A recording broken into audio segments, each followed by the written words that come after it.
এই দুনিয়ায় যতক্ষণ মতো রুহ থাকবে মানুষ সব সময় ব্যস্ত থাকবে। দুনিয়ার কাম ক্রোধ লোভ মোহ নিয়েই মানুষ ব্যস্ত থাকবে। নিঃশ্বাস যখন বিদায় নেবে তখন তার দুনিয়ার কাজ শেষ হয়ে যাবে, কাজ ওর শেষ, এর আগ পর্যন্ত আর হবে না। তো আল্লাহ পাক মেহেরবানি করে আজকে পবিত্র জুমার দিন সমস্ত কর্মকে স্থগিত করে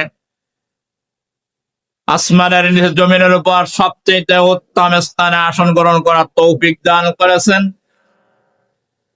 আসমানের নিচে জমিনের উপর সবচেয়ে জ্ঞানের ভান্ডার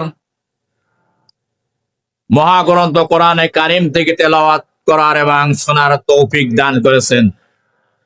সেই মহান রব্বুল আলামিনের দরবারে আবেগ জড়িত কণ্ঠে গভীর অন্তরস্থল থেকে প্রাণ খোলে যে যেখানে আছেন সেখান থেকেই বলুন আলহামদুলিল্লাহ।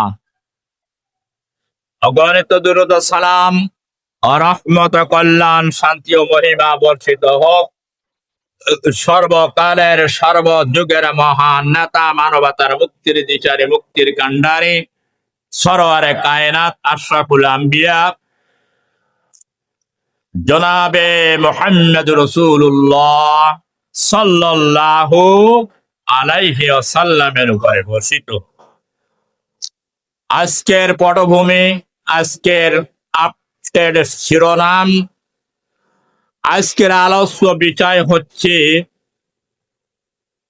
এমন তিনটি বিষয় উপস্থাপন করব যেই গুণগুলো মানুষের মধ্যে না থাকলে আসমানে তাদের আমলগুলো উঠানো হবে না। এই তিনটে গুণ খুবই গুরুত্বপূর্ণ অধ্যায় এবং বিষয়। তার মধ্যে প্রথম গুণ হচ্ছে মানুষকে